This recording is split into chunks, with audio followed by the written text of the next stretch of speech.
It was the end of a busy day. The engines had been working hard. They were feeling pleased and proud. Except Henry. He was feeling ill. "What's the matter with you, Henry?" Thomas asked. "My boiler's grumbling." "Maybe it's grumbling at you," teased Thomas. "That's not funny," hissed Henry. "You just don't care." But Emily saw that Henry was leaving a puddle of water behind. She was worried. The next morning, Sir Topham Hatt arrived. "Thomas, Percy, Henry, I want you to collect some freight cars and take them to the docks." "Yes, sir," cried Thomas and Percy. Henry watched the engines puff away. He didn't feel well. "Useful engines don't complain," Henry muttered.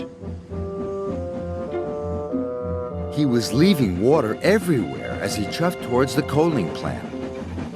When Emily saw this, she was more worried than ever.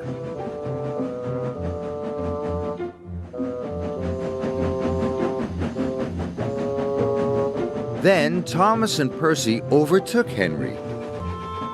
"Hurry up, Henry!" Percy tooted.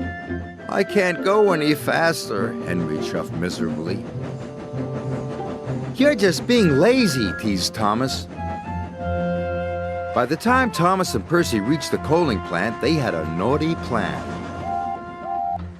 "Please, sir," said Thomas, "Henry wants to take more freight cars." "He is bigger," added Percy. The yard manager agreed. Meanwhile, Emily was talking to Sir Topham Hatt. "I'm worried about Henry." Perhaps his tubes are leaking," replied Sir Topham Hatt. "You'd better check."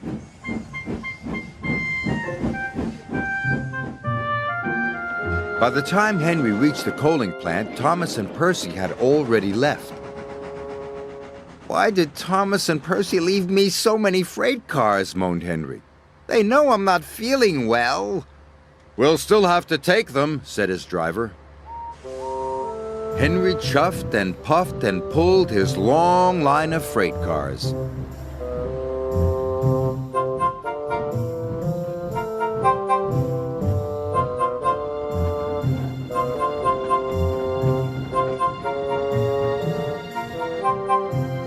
"You can do it, Henry!" encouraged his driver.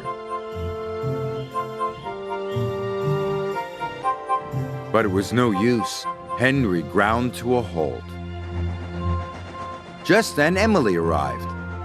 "Are you all right, Henry?" "No," moaned Henry. "I'm stuck." Henry's firemen uncoupled the heavy freight cars. Emily changed tracks and then hooked up to Henry. "Oh, thank you, Emily," wished Henry.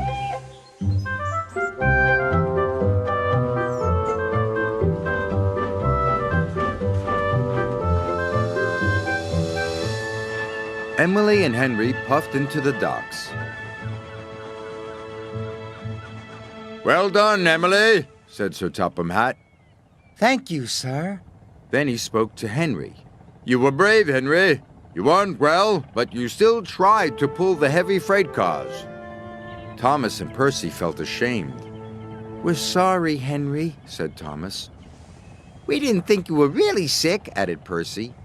"Go back and collect Henry's freight cars," said Sir Topham Hatt sternly. "Yes, sir," whispered Thomas. Soon Henry was mended and back at work. "You're looking so much better," said Emily. "Well, they mended my tubes, but they didn't even look at my brakes, my gauges, my squeaky wheels." Emily smiled. "All in good time, Henry."